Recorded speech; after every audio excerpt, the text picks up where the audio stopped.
Breaking news आपको बताते हैं। जोधपुर से बड़ी खबर है, जहां पर कड़ी सुरक्षा के बीच घंटाघर पहुंची राजकुमारी आज रात रास हवेली में कैंडल लाइट डिनर करेंगी। कल मेहरानगढ़ किले का भ्रमण करेंगी। सुरक्षा की दृष्टि से पुलिस ने सुरक्षा के व्यापक इंतजाम किए हुए हैं, पुख्ता इंतजाम किए हुए हैं। अंतर्राष्ट्रीय प्रोटोकॉल के तहत कड़ी सुरक्षा है। जोधपुर दौरे के दौरान थाईलैंड की महारानी राजस्थानी व्यंजनों का लुत्फ उठाएंगी।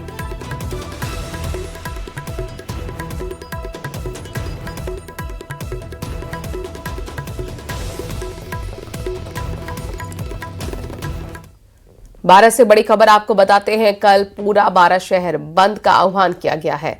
कटा गौवंश मामले में निष्पक्ष कार्रवाई की मांग को लेकर यह बंद बुलाया गया है। हिंदू संगठनों ने पुलिस पर भी गुमराह करने के आरोप लगाए हैं। दोषियों पर कार्रवाई की मांग को लेकर यह बंद बुलाया गया है। रहेगा ही रहेगा। और 12 बंद के बीच अगर आपने सार्वजनिक रूप से आकर उन लोगों से जिन्होंने गलती करी है, और आदरणीय डिप्टी साहब आपने दूसरी गलती करी, अगर सभी गो भक्तों के सामने आके आप अपने शब्दों के प्रति खेद प्रकट नहीं करोगे तो परसों में आमरण अनशन पे नगर पुलिस के बाहर बैठ जाऊंगा। कोटा बिल्डिंग हादसे को लेकर प्रशासन ने सख्त रुख अपना लिया है और मामले में बड़ा अपडेट भी सामने आया है। हादसे में शामिल मुरादाबादी रेस्टोरेंट की 3 मंजिला बिल्डिंग अवैध पाई गई है, जिसके बाद पुलिस ने रेस्टोरेंट संचालक और बिल्डिंग मालिक के खिलाफ गैर इरादतन हत्या का केस दर्ज करा लिया है। बताया जा रहा है कि ये इमारत पहले से ही जर्जर हालत में थी और 2 महीने पहले नगर निगम इसे बंद करवा चुका था। इसके बावजूद संचालन जारी था। इसके साथ ही शहर में मौजूद खंडहर, जर्जर और निर्माणाधीन इमारतों का सर्वे किया जाएगा, जो 2 से 3 दिनों में चिन्हित कर पूरा किया जाएगा। नगर निगम ने एहतियातन जेसीबी, पोकलेन और अन्य भारी मशीनों से इमारत तोड़ने और बेसमेंट निर्माण का काम भी रुकवा दिया है। किसी भी भवन को तोड़ने के लिए निगम की पूर्व स्वीकृति जरूरी होगी। जगह एक छोटी दुकान जितनी, हकीकत 3 मंजिला इमारत, नतीजा चीख पुकार और मौत। ये दहला देने वाली तस्वीरें उस पल की गवाह हैं जब एक लापरवाही कई जानों पर भारी पड़ गई। जवाहर इलाके में भरभरा कर गिरी ये 3 मंजिला बिल्डिंग कागजी नियमों का पुलिंदा साबित हुई। कोटा में जहां 3 मंजिला बिल्डिंग गिरी, उसमें सामने आया है कि ये बिल्डिंग अवैध थी। 10 बाई 20 वर्ग फीट पर एक दुकान की अनुमति थी, लेकिन बना डाली 3 मंजिला बिल्डिंग।